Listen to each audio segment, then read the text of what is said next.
Kumusta na po kayong lahat? Welcome to another segment of Cooking with Chef Larry. And today I'm going to show you how to make beef shank stew, or popularly known to Filipinos as bulalo.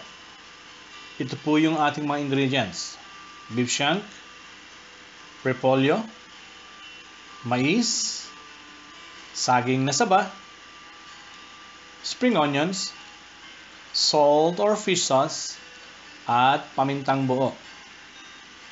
Let's go! Magluto na po tayo.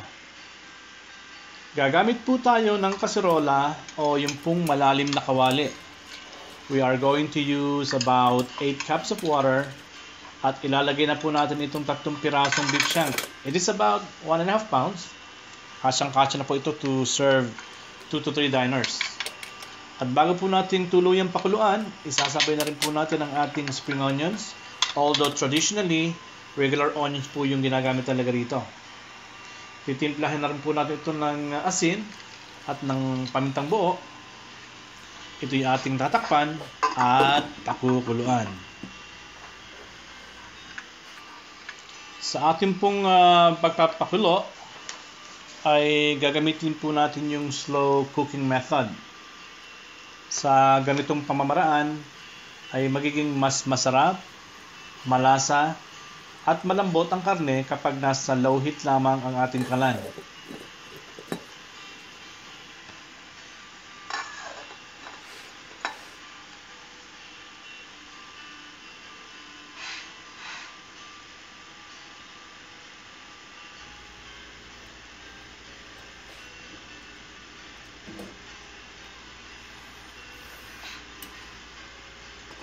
At mapapansin ninyo, meron pong mga sapal-sapal sa ating bulalo. Tatanggalin po natin ito. Ito po yung mga nalutong mga dugo ng karne. Ayan.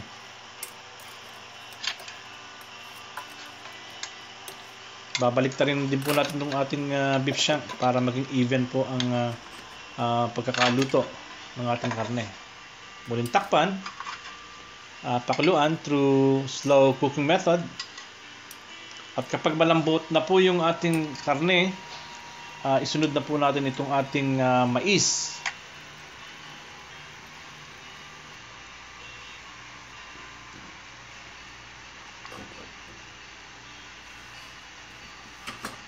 Oh my God, this is good.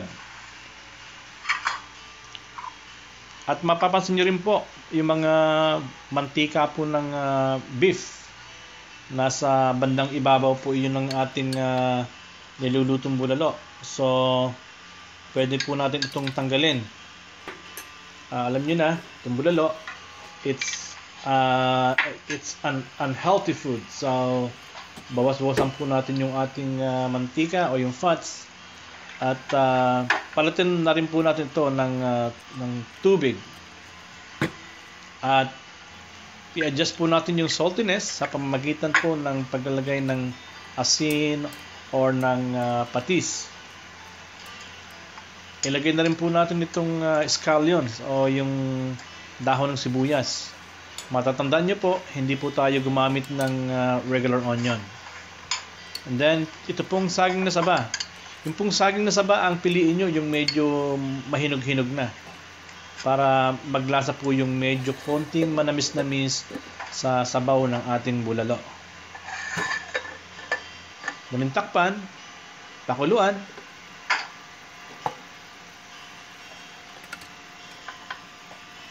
And look at this. Yan po ang ating super sarap na bulalo. Ilalagay na po natin ang ating huling ingredient. Ito pong cabbage o repolyo. Ito pong repolyo, hindi po natin kailangang i-overcook ito. Half cook lang po ang gagawin natin sa repolyo. At once na mapakulo natin for like 2 to 3 minutes, pwede na po natin hanguin ang ating special recipe na bulalo. Takpan, pakuluan, at ayan. Oh my God! Ito po ang ating recipe for today. Ang special beef shank stew, or what we call beef bulalo. Maraming salamat po for viewing my YouTube at sana po ay mag-subscribe kayo sa aking YouTube channel.